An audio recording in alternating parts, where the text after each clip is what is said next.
Inilah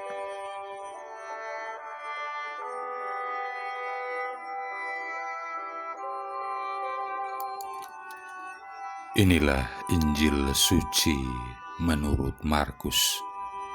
Selang beberapa hari sesudah Yesus datang ke Kapernaum, tersiarlah kabar bahwa ia ada di rumah. Maka datanglah orang-orang berkerumun sehingga tidak ada lagi tempat, bahkan di muka pintu pun tidak. Sementara ia memberitakan firman kepada mereka, ada orang-orang datang membawa kepadanya seorang lumpuh digotong oleh 4 orang. Tetapi mereka tidak dapat membawanya kepadanya karena orang banyak itu. Lalu mereka membuka atap yang di atasnya. Sesudah terbuka, mereka menurunkan tilam tempat orang lumpuh itu terbaring. Ketika Yesus melihat iman mereka, berkatalah ia kepada orang lumpuh itu, "Hai anakku, dosamu sudah diampuni." Tetapi di situ ada juga duduk beberapa ahli Taurat. Mereka berpikir dalam hatinya, mengapa orang ini berkata begitu? Ia menghujat Allah. Siapa yang dapat mengampuni dosa selain daripada Allah sendiri? Tetapi Yesus segera mengetahui dalam hatinya bahwa mereka berpikir demikian. Lalu ia berkata kepada mereka, "Mengapa kamu berpikir begitu dalam hatimu? Manakah lebih mudah mengatakan kepada orang lumpuh ini, 'Dosamu sudah diampuni,' atau mengatakan, 'Bangunlah, angkatlah tilammu dan berjalan'? Tetapi supaya kamu tahu bahwa di dunia ini Anak Manusia berkuasa mengampuni dosa." Berkatalah ia kepada orang lumpuh itu, "Kepadamu kukatakan, bangunlah, angkatlah tempat tidurmu, dan pulanglah ke rumahmu."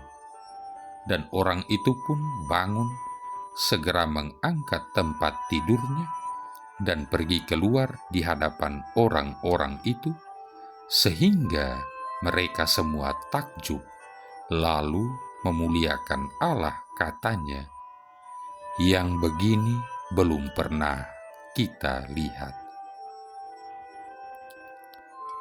Demikianlah sabda Tuhan. Saudara-saudari yang terkasih, kisah Injil hari ini secara gamblang mau mengajarkan kita sekalian bahwa iman selalu membangun kreativitas. Ada sebuah kisah yang saya alami sebagai seorang imam yang bertugas di stasi terpencil tanpa listrik dan tanpa sinyal. Oleh karena letaknya yang berada di daerah pinggiran pantai selatan Pulau Timor yang terpencil, Desa Sahan, stasi tempat saya bertugas, dari tahun 2016 sampai 2021 tidak dijangkau oleh instalasi listrik negara. Dalam jangka waktu yang lama sekali, desa itu hidup tanpa listrik, meski Indonesia sudah merdeka 70 tahun lebih. Hingga suatu hari, saya mencoba untuk memanfaatkan sinar cahaya matahari untuk diupayakan menghasilkan listrik. Caranya cukup sederhana tapi kreatif. Saya memanfaatkan panel-panel tenaga surya yang saya pasang di atas atap gereja dan rumah pastoran. Kemudian saya sambungkan ke aki-aki bekas dari mobil untuk menghasilkan sumber energi listrik. Hebat, Awalnya jam 6 sore saya sudah makan malam dan bersiap untuk tidur karena gelap gulita. Akhirnya saya bisa nonton televisi, mendengarkan musik, dan lain-lain karena listrik tenaga surya dengan memanfaatkan aki-aki bekas dari mobil dan motor. Di saat orang lain tidak bisa melihat bahwa ternyata desa itu memiliki potensi untuk menghasilkan listrik bagi penduduknya, tapi ternyata saya menggunakan barang-barang bekas dari mobil dan motor sebagai sumber tenaga listrik via cahaya matahari, terbukti mampu menghasilkan listrik untuk menghidupkan desa itu. Saya mengaplikasikan kemampuan saya di rumah-rumah penduduk, dan jadilah desa itu terang. Tidak ada listrik di desa kami. Kami akan membuat supaya listrik itu ada untuk desa kami. Mungkin itu yang ada dalam pikiran saya waktu itu. Saudara-saudari yang terkasih, dalam Injil hari ini kita berjumpa dengan Yesus yang berkunjung ke daerah Kapernaum, tapi bukan karena mau membuat listrik tenaga surya. Bila dalam kisah desa terpencil tadi, masyarakat merindukan adanya listrik di dalam kehidupan pedesaan mereka, maka penduduk Kapernaum pada waktu itu pun memiliki kerinduan untuk mendengarkan ajaran Yesus yang ternyata menghadirkan sukacita dan kedamaian di dalam hati dan hidup mereka. Mereka rindu Yesus memulihkan mereka yang sakit. Mereka rindu Yesus menerangi hidup mereka dengan sabda dan ajaran-ajarannya. Saking rindunya mereka, sehingga kita bisa melihat kejadian dalam Injil bahwa rumah di mana Yesus sedang berada di sana penuh sesak dengan kerumunan orang banyak. Kalau zaman sekarang seperti semangat orang Indonesia yang mau nonton timnas Indonesia di final AFF di Stadion Gelora Bung Karno, penuh sesak sampai keluar-luarnya. Dalam Injil juga diceritakan bahwa ada 4 orang bersahabat yang menggotong sahabat mereka yang lumpuh untuk dipertemukan dan berharap untuk disembuhkan oleh Yesus. Tapi apa nyata ketika mereka tiba di tempat di mana Yesus ada, yang mereka lihat hanyalah kerumunan orang penuh sesak memadati rumah itu. Tak ada jalan untuk masuk. Bayangkan orang yang sudah kelelahan menggotong orang sakit, dan sekarang raut muka mereka bertambah kusut karena melihat keadaan yang tanpa jalan masuk itu. Saat kaki mereka mulai melangkah mundur, bersiap untuk pulang saja, tiba-tiba, kita masih punya kesempatan, teman-teman.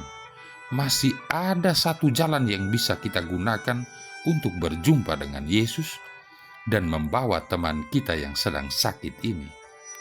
Hebat, brilian, luar biasa. Kenapa hal itu tidak terpikirkan oleh kita sebelumnya? Mari kita bongkar atap rumah itu dan menurunkan teman kita ini untuk berjumpa dengan Yesus. Saudara-saudari yang terkasih, dalam kehidupan keseharian kita, bukankah seringkali kita berjumpa pula dengan hal-hal seperti yang dialami oleh keempat sahabat yang tidak melihat adanya jalan untuk masuk? Tidak ada solusi, tidak ada kesempatan untuk masuk. Lelah rasanya, kecewa pastinya, merasa bahwa semua perjuangan menjadi sia-sia. Akan tetapi, bila hanya berhenti pada perasaan-perasaan seperti itu, bagaimana keadaan bisa berubah? Keadaan hanya akan bisa berubah apabila seseorang tetap memiliki kepercayaan bahwa meskipun menghadapi keadaan yang tanpa jalan, aku akan bisa tetap menemukan atau bahkan membuat jalan itu ada.